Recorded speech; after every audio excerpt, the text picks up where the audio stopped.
është një aktor që ka lujt, që shatat edhe vetë, kom lujt filma kur s'ka pas kamera. Kështu e ka një Barcolete që e të regon.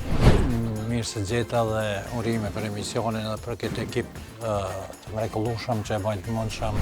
Nga më tha për Gjakovës me kanë 30 pranoni. E lepi magurët. Jo për magurët. Pak para audicionit, filloj Serbia me i thirë 74, 72, 73 në rekrutim. Në cilin vit të zuni lufta? Unë ndalje dhe tha, ti ku jetë të shku, thash në luft. Drejt. Po drejt, se në qantën e kisha krejt. Në krejt vishë mungoj ke mja marra ti ka la. Oho, edhe mi thonë, edhe mejes. Mejes, po. Pas këthimit nga lufta, unë e kam diplomu prap me Halil Budakovën, me shfaqen duke pritur Godon. As një pikë eksperience hine në front të luftës. Ndo mu dak interesant, ftofti madh, e ngreja atë jaknin edhe të ntejsha me flejt.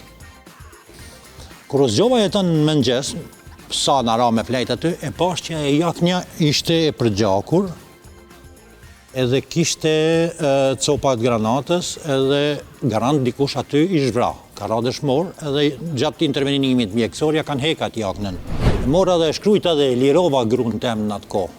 Dhe ma e lirova pi lidhjes, jeton sepse e pash që mundësia vdekjes janë shumë e lehtë. Për familje nuk dishe kur gjë? Qysh ke takimi me vllajin tënë që e kishe edhe ato ushtar?